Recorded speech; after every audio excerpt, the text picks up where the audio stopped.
war, sickness, crime, poverty. There are so many evil things in the world. And so the problem of evil has been a problem ever since people began to reflect on what is good and what is not. The problem is discussed even in ancient authors, including numerous places in the Old Testament. And it's touched upon in the parable of Jesus that we hear in the gospel this weekend. In the parable, the farmer plants good seeds, and then an enemy comes and sows the weeds. What is to be done? Well, the wise farmer, surely a figure representing God, says we have to leave the weeds grow at that moment, lest in pulling them up, we pull up the good plants.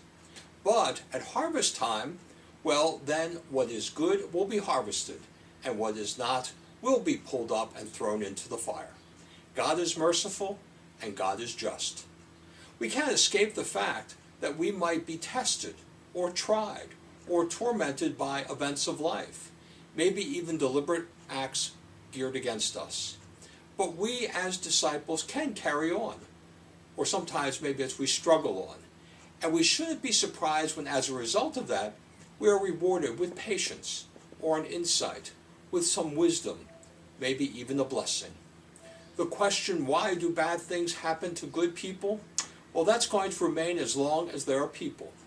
But at the same time, we are also sure to find people reaching out in service to others, people growing in virtue, and people striving for holiness through doing what is good, through actions that show that charity is indeed the greatest of virtues.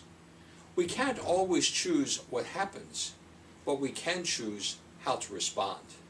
This is Father Donald at St. Clement Church in Rosedale, wishing you the Lord's peace.